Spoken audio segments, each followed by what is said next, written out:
أما بعد فأعوذ بالله من الشيطان الرجيم بسم الله الرحمن الرحيم ربنا أخرجنا من هذه القرية الظالم أهلها واجعل لنا من لدنك وليا واجعل لنا من لدنك نصيرا وقال رسول الله صلى الله عليه وسلم المسلم من سلم المسلمون من لسانه ويده أو كما قال عليه الصلاة والسلام ঐতিহ্যবাহী দ্বীনি শিক্ষা প্রতিষ্ঠান মাদ্রাসা আবু হুরায়রা রাদিয়াল্লাহু তাআলা আনহু এর কর্তৃক আয়োজিত আজকের এই বার্ষিক বক্তৃতা সেমিনারের মহামান্য সভাপতি বিজ্ঞ ও বিচক্ষণ বিচারকমণ্ডলী সুসাহিত্যিক উপস্থাপক জাতির রাহবার ওলামা মাশায়েখ উম্মতের অতন্দ্র প্রহরী প্রিয় তালেবে ইলম সকলকে আমার পক্ষ থেকে প্রাণ ঢালা শুভেচ্ছা জানিয়ে শুরু করছি আজকে আমার নির্ধারিত আলোচ্য বিষয় রক্তাক্ত ফিলিস্তিন ও মুসলিম বিশ্বের করণীয় সবে সংক্ষিপ্ত পরিসরে উক্ত বিষয়ের উপর কিঞ্চিত আলোকপাত করে প্রয়াস চালাবো ওয়া মা তাওফীকি ইল্লা বিল্লাহ।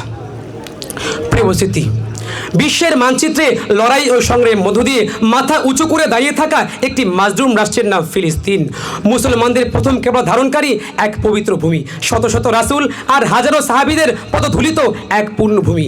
এই পাক নগরীর বাইতুল মাকদিসে মিরাজের রজনীতে বিশ্ব নবী সাল্লাল্লাহু আলাইহি ওয়াসাল্লাম সমস্ত রাসূল এবং ফেরেশতাগণের ইমামতি করেছেন। কিন্তু অতি দুঃখ ও পরিতাপের সাথে বলতে হচ্ছে, বিশ্ব মুসলিমের এই তীর্থস্থান আজ অভিশপ্ত ইয়াহুদের কালো থাবায় ধ্বংসস্তূপ আর রক্তাক্ত জনপদে পরিণত হয়েছে।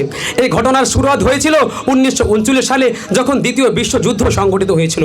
তখন ইয়াহুদের ওপর নির্যাতন করা হচ্ছে এই অজুহাতে প্রায় 90,000 ইয়াহুদি প্রবেশ করে ফিলিস্তিনে এবং ধীরে ধীরে তারা ফিলিস্তিন ভূখণ্ডের প্রায় 56% অঞ্চল দখল করে নেয়। কিন্তু এতেই তারা সন্তুষ্ট হয়নি, বরং তারা গোটা ফিলিস্তিনকে দখল করে নেওয়ার জন্য মরিয়া হয়ে ওঠে।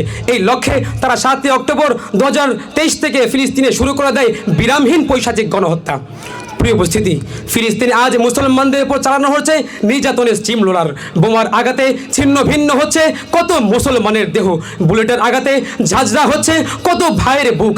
7 অক্টোবরের হামলায় ফিলিস্তিনে প্রায় 1200 জন মুসলমান শাহাদাত বরণ করেছেন। বিভিন্ন সংবাদ মাধ্যমের তথ্য অনুযায়ী পাশ্চাত্যের ওই মদতপুষ্ট জার্মানবাদী ইয়াহুদিদের নির্মম হামলায় এই পর্যন্ত প্রায় 44,000 নিরীহ মুসলমান শাহাদাত বরণ করেছেন, যার অধিকাংশই হলো নারী ও শিশু।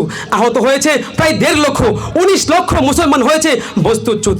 ধ্বংসস্তূপের নিচে রয়ে গেছে অগণিত বনি আদম। ইহুদিদের হাতে প্রকাশ্যে গোপনে বন্দিত্বের শিকার হয়ে নিখোঁজ রয়েছে এখনো বহু মানুষ।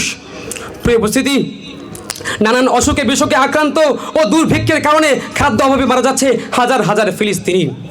প্রিয় উপস্থিতি, সম্প্রতি বাংলাদেশের প্রেক্ষাপটে আমরা গাজায় গণহত্যার বিষয়টি ভুলে গেছি।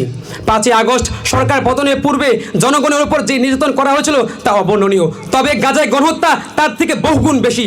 তাই দেশীয় প্রেক্ষাপটের কারণে যদি আমরা নিরীহ মুসলমান থেকে ভুলে যাই, তাহলে আমরা হব মস্ত বড় অপরাধী।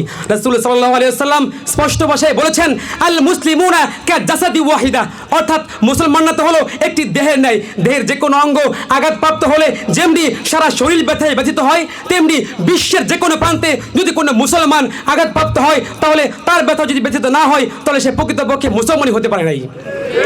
প্রিয় উপস্থিতি, ইসরায়েলের আক্রমণ এতিম ও অনাথ করেছে মুসলিম শিশুদের।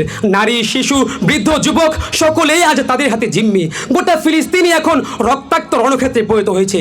বাতাসে বইছে লাশের গন্ধ। অসহায়রা আজ চিৎকার করে ফরিয়াদ করছে, রব্বানা আখরিজনা মিন হাযিহিল ক্বরিয়াতি যালিমি আহলুহা, অর্থাৎ হে আমাদের প্রতিপালক, আপনি আমাদেরকে এই জালিম সম্প্রদায় থেকে নিষ্কৃতি দান করুন।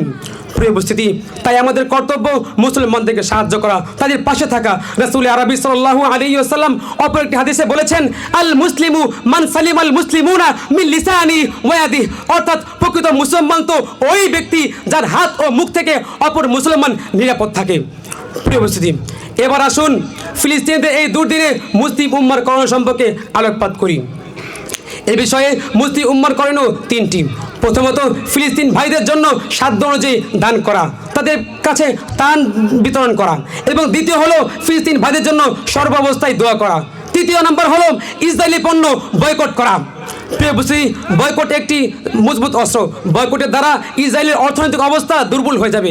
অনেকে বলবেন আমাদের সামান্য কয়েকজনের বয়কট দ্বারা তাদের কি ক্ষতি হবে? আমি বলবো ক্ষুদ্র ক্ষুদ্র বালুকণা আর বিন্দু বিন্দু জল গড়ে তোলে মহাদেশ আর মহাসাগর অতল। তাই আজ থেকে কোকাকোলা, পুমা, বাটা, ভ্যাসলিন, নেক্সলে সহ সকল প্রকার ইসরায়েল পণ্য বয়কট করুন। মনে রাখবেন কোকাকোলা পান করলেন তো আপনার মুসলিম ভাই রক্ত পান করলেন। মনে রাখবেন পুমা, বাটা ব্যবহার করলেন তো ফিলিস্তিনে বোমা হামলার জন্য অর্থ বিনিয়োগ করলেন। তাই আসুন আজ থেকে দৃঢ় প্রতিজ্ঞাবদ্ধ হই, ইসরায়েলি সকল পণ্য বয়কট করব। আমাদের মুসলমান ভাইয়ের রক্তপান করব না। আল্লাহ আমাদের সহায় হন। আল্লাহুম্মা মাহফাদিল মুসলিমিন, আল্লাহুম্মা আনসুরিল মুজাহিদিনা ফি ফিলিস্তিন ওয়া ফি কুল্লি মাকান। আমিন। নাসরুম মিনাল্লাহি ওয়া ফাতহুন করিব। আসসালামু আলাইকুম ওয়া রাহমাতুল্লাহি ওয়া বারাকাতুহু।